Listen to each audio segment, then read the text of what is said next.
Well, you know what? I'm gonna tell you. Groups and teams and whatnot never even occurred to me to bother with it. But I sure wouldn't mind my little girl growing up and hearing her dad was an Avenger once upon a time. Wouldn't mind that at all. Today on the Comic Book Report, the new Avengers Omnibus Volume 1 by Brian Michael Bendis from Marvel Comics. Stick around and check it out.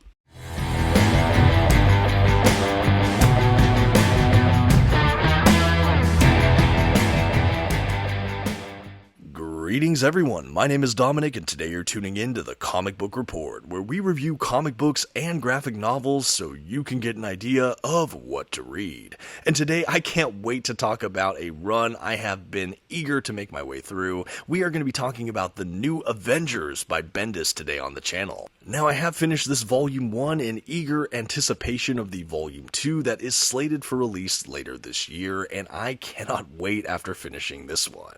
Before we dive into the review though, I do want to shout out our channel sponsor, Panelbound Comics. If you're looking to pick up your own comic book collected editions, I highly encourage you to check out their website. You can find a link to them in this video's description, and once you get to their site, if you see anything there you like, you can even use my discount code at checkout, TheComicBookReport, to save $2 off of your order. Please note if you use my affiliate link or code to make a purchase, I will earn a small commission, but it's a fantastic way to support this channel. Thank you so very much for considering. Now let's get started with today's Marvel Omnibus review. First, some quick facts about today's collection. The issues in this volume were written by Brian Michael Bendis, with art from David Finch, Steve McNiven, and many more. The issues in this volume were published by Marvel Comics beginning in 2004.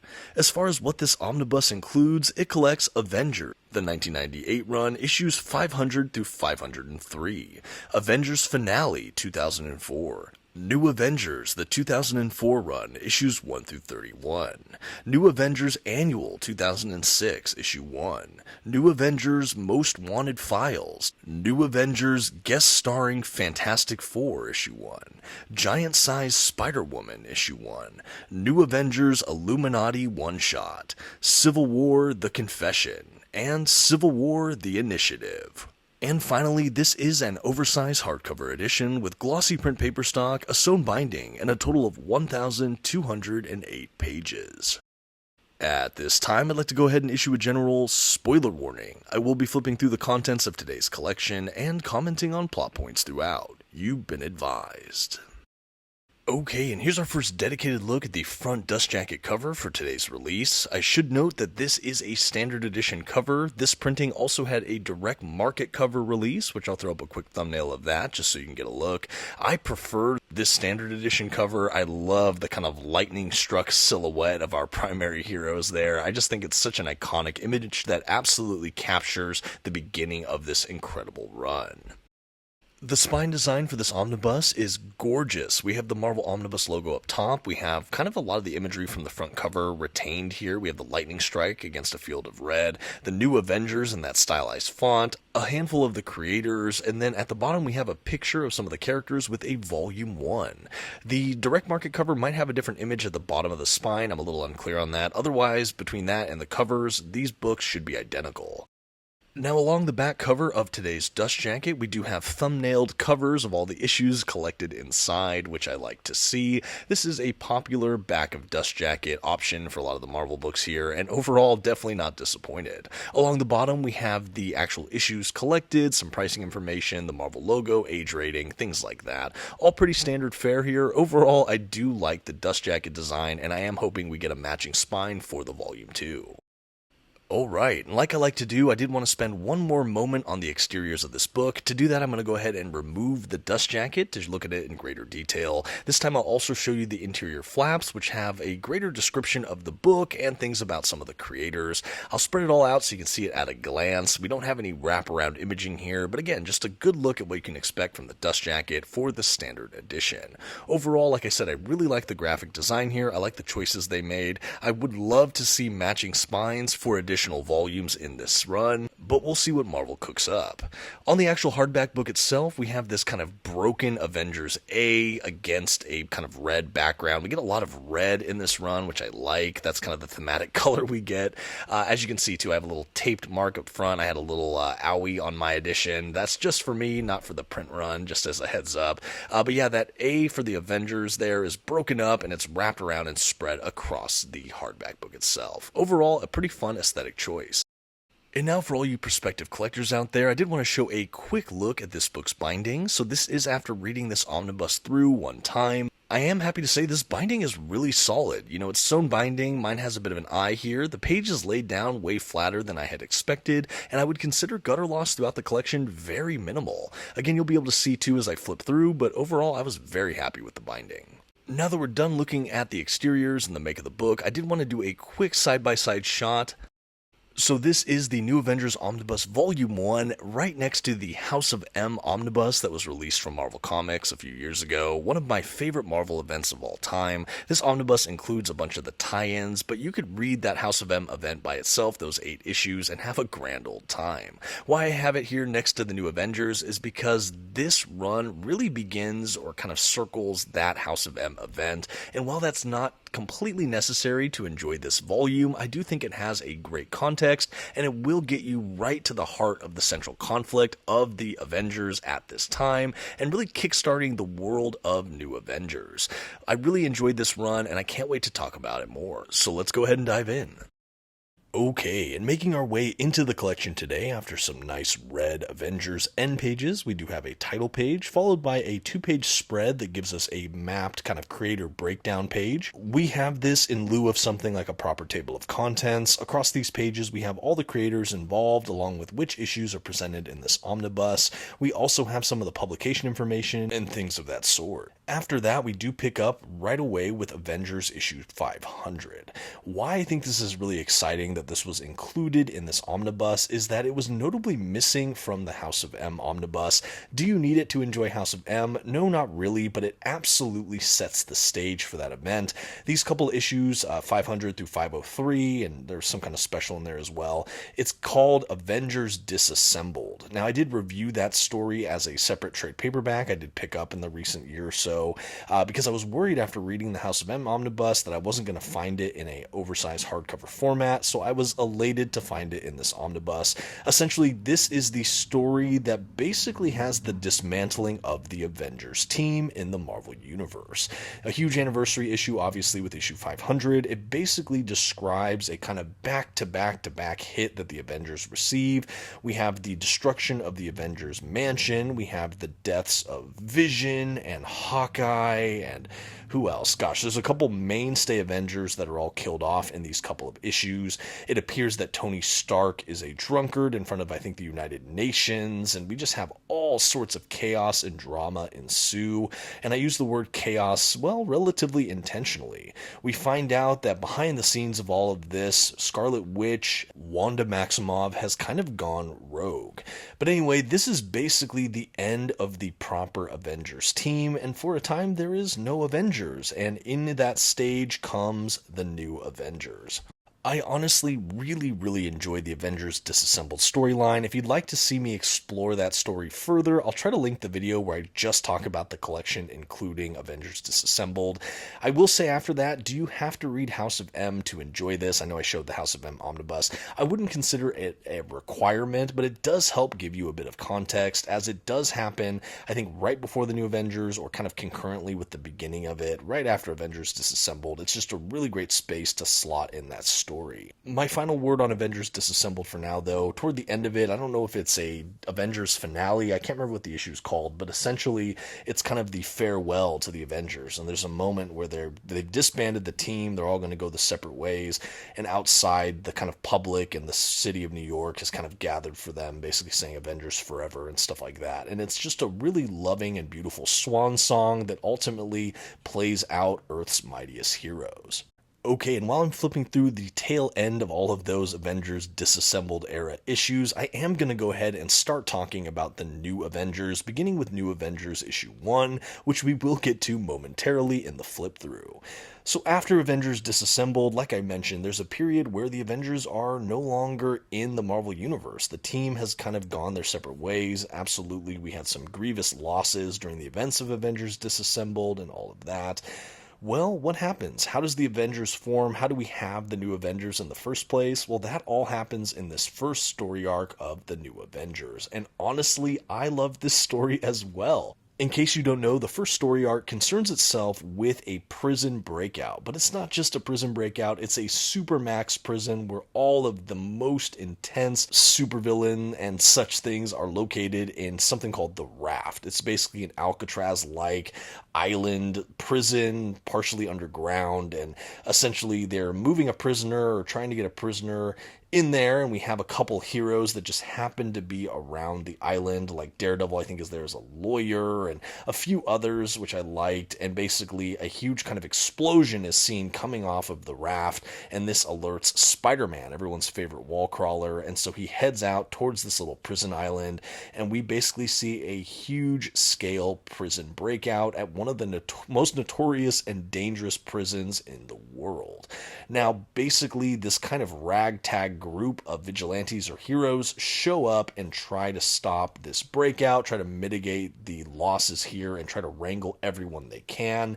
And this is the first arc, and it is absolutely incredible. We have characters show up like Captain America, I believe Luke Cage, and one of the cells contains a man we will come to know as the Sentry.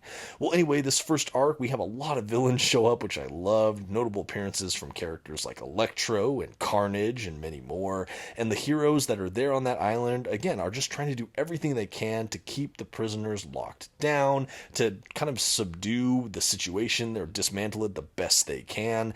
And I was absolutely hooked. Now, after the events of this breakout, we basically have Tony Stark and Captain America basically get together and talk about how, we don't have the Avengers, but there was clearly a need, and here we had this kind of group of people come together. Maybe we can reach out to everyone that was part of the breakout, maybe add a couple, and we start this thing back up. It seems like fate almost wants the Avengers back. I think it's time to bring the team back.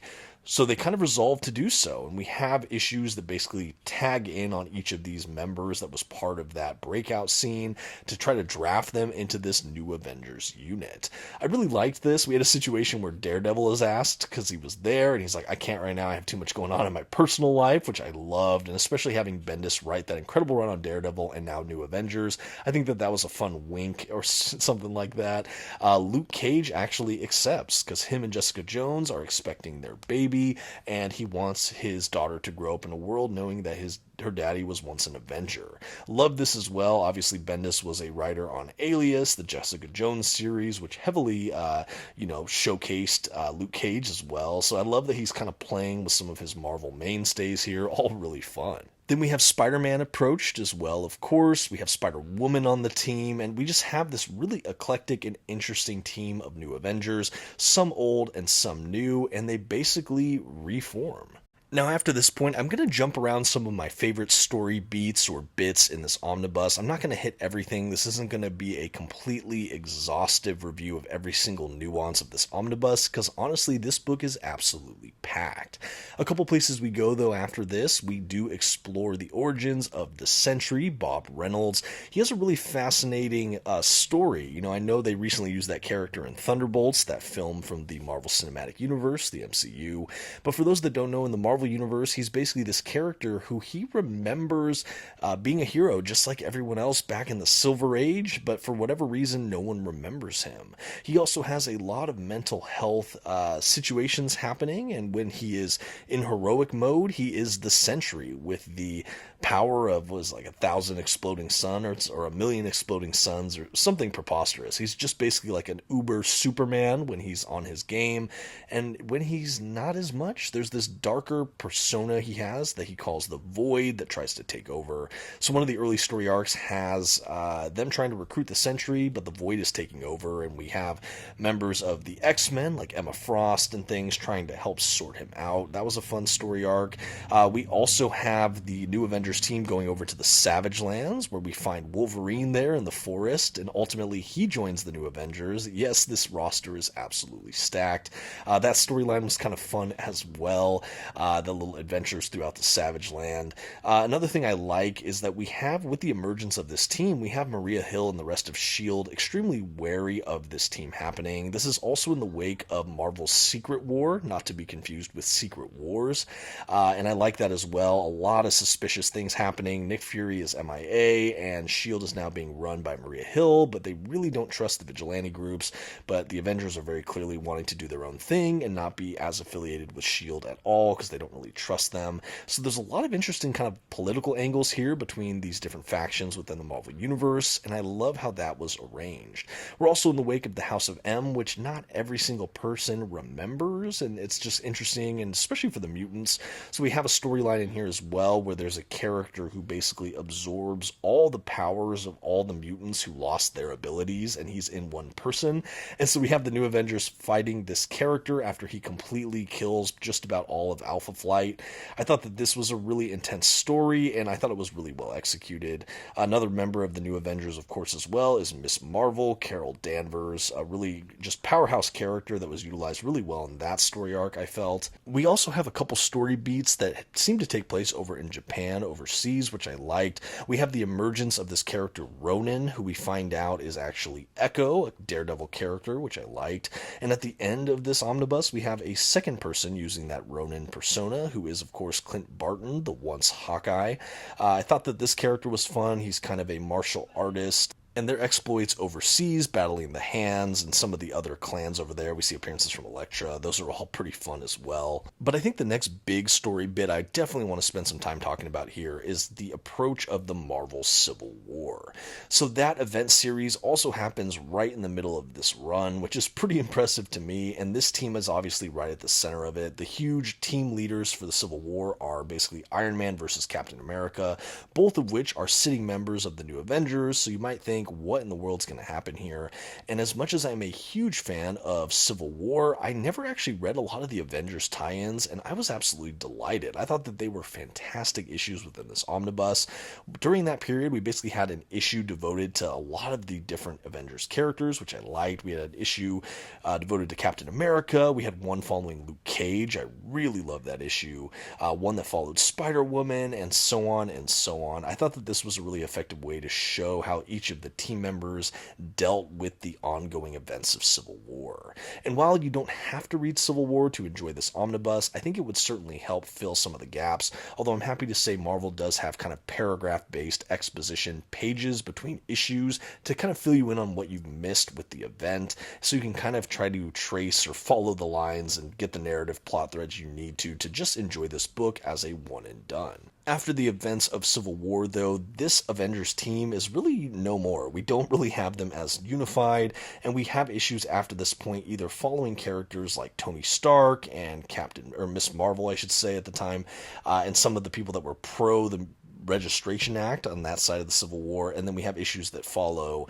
the rest of the team in the wake of that. Characters like Luke Cage and Spider-Man and actually Doctor Strange and a couple others that were against the registration, and we have issues that kind of follow both of them. And I really like to see that.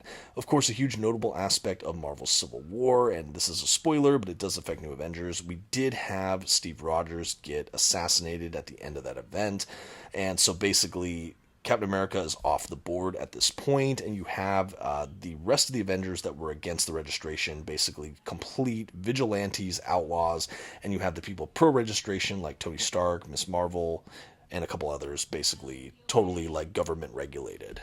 Before the Civil War and during the beginning of it, we also were introduced to Marvel's Illuminati, which is kind of this council of people in the Marvel Universe that are supposed to make some of the biggest decisions. We get to see them kind of dismantle going to Civil War. I loved all that as well. But where this omnibus ends is actually following kind of the Avengers that were outlawed in Japan, one of these stories. We have Ronin, we have Spidey, we have Luke Cage, Wolverine, and some teams. They're banding together to try to save Echo, who is basically held as a hostage to the Hand under Elektra, and it's this whole really epic battle scene, and ultimately they have a situation where Elektra seems to be killed, and as she falls over, she transforms into a Skrull, and that is how this omnibus ends, leading right into Secret Invasion. After that, we have a load of extras, including this kind of file that shows everyone that was at the raft. It's kind of a villain's profile, which I liked. We have a script-to-page kind of stuff, things about the Avengers anniversary issues, essays, sketches. Honestly, this has such a wealth of extras, and I was delighted to see it. Now, this does lead the way directly into the New Avengers Omnibus Volume 2, which I think is getting its first printing at the end of this year, 2025. I'm not sure exactly when I'm releasing this review video, hopefully before that Volume 2 comes out. I know I said that this was a one-and-done book. What I meant is you can read it without necessarily having to read other events. Not that this is a standalone run. We do have a Volume 2, and I'm not sure if there's a Volume 3 or not, honestly, but I'm excited to continue the journey. I'm really amazed at how coherent and fun this book is, even without having the actual House of M issues, without having the Marvel Secret War, without having Civil War, and without having Secret Invasion. You still really get a lot of the meat of these Avengers-based characters, and I just had a blast. And these are the last of the extras I was mentioning. I love seeing some of these raw pencil sketches. I thought that this was a really, really fun way to showcase that here in this book. We were blessed with a ton of incredible artists across this run, and I think this is on my short list for one of the best Marvel omnibuses, at least in my mind. It's a great Avengers run so far. I've always wanted to finish this run, so I can't wait to read the Volume 2 and see where it goes from here. I would also love to know in the comments, are you a fan of Bendis' New Avengers? Have you read this run? How do you think it compares to other Avengers runs? I would love to hear all of that in the comments. And with that, we've reached the end of our omnibus, and I think all that's left to do is to give the New Avengers Omnibus Volume 1 a grade. For perhaps the best blockbuster Avengers run of all time, the Comic Book Report is happy to give The New Avengers by Brian Michael Bendis Omnibus Volume 1 from Marvel Comics an A-. This was a must-read Avengers book for me, honestly a must-read modern Marvel run. I thought it was just awesome. It was so much fun making my way through this, and I cannot wait to see where Volume 2 takes us. This character roster, as I mentioned, is absolutely stacked with talent, and I love the eclectic mix of new and returning Avengers characters. Having Spider-Man and Wolverine on the team was a particular joy for me, but I think one of the biggest new standouts for me was Luke Cage on this team. A fantastic book that really just threads through the foundations of one of my favorite eras in Marvel Comics history, and like I said, I'm just eagerly awaiting the Volume 2. Once again, let me know if you've read this run, let me know what you thought of this review, and any other comic book fun comment or miscellany down below in that comment section, and as always, thank you for taking this ride with me. Until next time, this has been the Comic Book Report. Please don't forget to leave that like, those comments we talked about, and maybe share this video with a friend. Thanks everyone, bye.